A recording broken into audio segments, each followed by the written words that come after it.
皆さんこんにちは。ワールドラバーマーケットのぐっちーです。今回は用具についてのことで話をしたいと思います。で、今皆さんは自分に合ったラバーフィルムを使っていますでしょうか？実際こちらラケットなんですが、練習後に皆さんこのラバーの上に何かフィルムを貼る人、いるかと思うんですが、このフィルムが実際皆さんの本当のそのプレイスタイルに合ったフィルムなのか、でそのフィルムごとによってラバーの特性とかも若干変わってきます。自分に合ったフィルムじゃない場合はちょっとそのラバーの性能が変わって、最初は感覚が良かったけど時間が経つと感覚が変わってしまった、良くなくなっちゃったっていう方は、もしかしたらフィルムのせいで性能が変わってしまったっていうのも一つあります。なので今回は自分のプレーを最大限に生かすラバーフィルム、皆さんに合ったラバーフィルムをご紹介したいと思います。でまずこのラバーを保管する方法としまして、この3タイプあります。で1つ目ですね、1つ目はこちらの何もしないタイプの方ですね。ラバーを何も練習試合後にこのままでラケットケースに入れる、フィルムを何もかぶせない人ですね。これが1つ目です。で2つ目は非粘着フィルムです。で非粘着フィルムというのはこちらの例えば紙のパッケージを使った紙フィルム、私はよくこれ使っています。であとはこちらの昔あったワールドラバーのフィルムとかですね、粘着がないタイプのビニールのフィルムです。もう全くくっつかないタイプですね。これをラバーの上にかぶせて保護している方で、3つ目がこちらですね、粘着フィルムです。で3つ目こちらですね、粘着フィルム。こちらちょっと TSP の粘着保護シートが代表的なんですが、こういうこちらにラバー実際あるんですが、このフィルムに粘着質なものがついている、フィルムがベタベタする、くっつく、ベタベタするタイプの、しっかりくっつくタイプのフィルムですね。これを試合後練習後に使っている方、以上多分ラバーの保護として3パターン、今皆さんこの中どれか当てはまると思います。でそれぞれちょっとメリットなんかを話をしていこうかなと思います。でまず1つ目ですね。まずは粘着フィルムについてのメリットデメリットを話していこうかなと思います。でこの粘着フィルム、このベタベタするタイプなんですが、これはやはりメリットとしましては、ラバーのホコリやチリがちゃんと取れます。汚れがしっかり取れます。やはりラバーとのやっぱり汚れをしっかり粘着で取ってくれるという、優れた、クリーニングとしては最高に優れたものですね。でホコリやチリがちゃんと取れる。で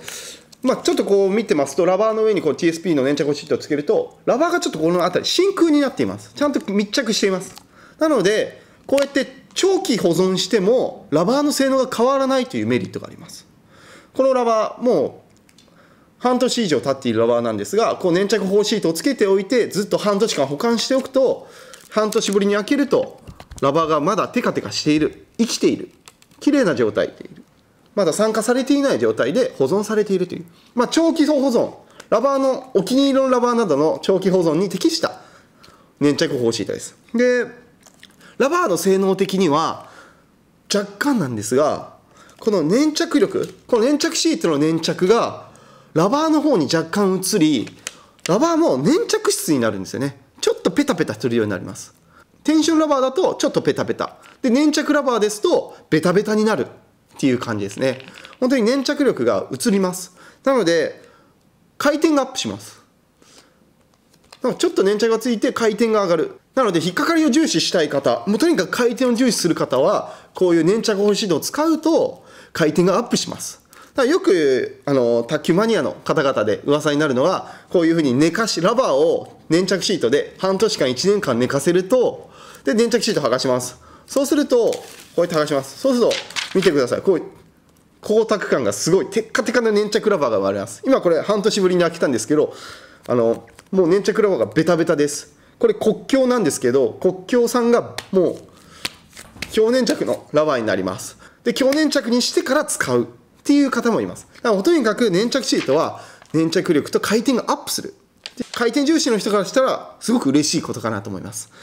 しかしメリットばかりではありません。デメリットももちろんあります。デメリットは、粘着シートのデメリット、それはやはりこう粘着質なラバーになってしまうということで、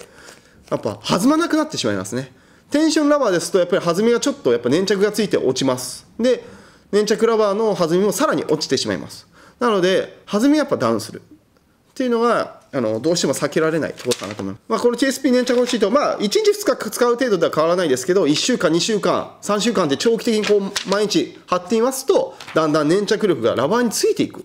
ていうことになりますので、そこら辺はちょっとバランスよく粘着シートを使わなかったり使ったりというそのバランスをうまく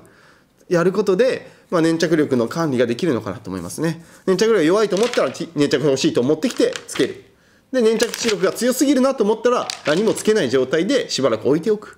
っていうのを、うまく皆さんのその感覚を作ってもらえると、ベストな粘着力とか回転とかスピードを、うまくバランスよく操れるようになります。であとデメリットは、粘着シート自体が時間が何回も繰り返し使っていますと粘着力がなくなってきます。なので交換しなくちゃいけないっていうのがありますね。なのでその分粘着シートは買い替えるっていうことが必要ですので、その分ちょっとお金がかかってしまうっていうのもデメリットですね。スピンタイプですね。スピンタイプ、長期保存タイプにぜひ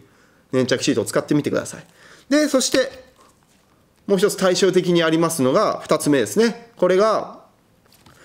非粘着フィルムです。でこれはこちらの紙製のものやこういうビニール製のフィルムですね。全く粘着がないタイプです。でこれはメリットはやはり粘着がないためにラバーの上にかぶせて保管しておいても表面に何もつかないために弾みが維持されます。粘着フィルムみたいにラバーの性能が変わるということがすごくしにくいフィルムかなと思います。一通り一定の弾みをずっと保ち続けることができるフィルムですね。スピードタイプにおすすめですよね。テンションラバーユーザーの方は特にこういうフィルム使われますよね。スピード、やっぱテンションラバーの方は弾みを重視していますので、粘着フィルムを使うんではなく非粘着フィルムを使って弾みを重視した保護方法を使っています。でデメリットですね。この、性能が一定で維持されるというメリットがありながらデメリットもちゃんとあります。それはこのフィルムはやっぱり粘着ではないので保護するときにくっつけてもちゃんと真空にはなっていないです。やはり空気がちょっとやっぱ入っています。なのでやっぱり少しずつラバーが酸化していきます。2ヶ月3ヶ月経つとやっぱりラバーがちょっと若干白っぽくなってきたり滑ってくるようになります。でやっぱり長期保存、半年とか1年でこうやって保存するのができません。これでフィルムですとやっぱり空気が入っているので1年これで保管しておいても1年ぶりにラバーを開ける。そうすると本当にラバー死んでいます。ツルツルになっています。なので完全な密封にはなっていないのでちょっとずつ酸化してしまうというのがデメリットかなと思います。であとはホコリやチリが粘着フィルムに比べたらやっぱ残ってますので、だから汚れもやはりちょっとやっぱ残ってしまうっていうのがこのフィルムのデメリットですね。ただでもこれは交換とかしなくていいです。粘着が元からないですので寿命というのが存在しません。なので金額的にも安いですし、コストパフォーマンスなのかなと思います。で今度は3つ目ですね。3つ目は何もしないタイプですね。これは結構意外と多いですよね。練習後ラケットをそのままラケットケースに突っ込んじゃうっていうのがやっぱり結構多いです。で皆さんその方法は悪くはないんですがやはり酸化するのがやっぱ早いですね。空気に直接やっぱ触れてしまっているという状態ですので、やはりこういう状態は寿命が早くしてしまいます。あとは湿気に弱いということですね。何もかぶせないでおきますとやはり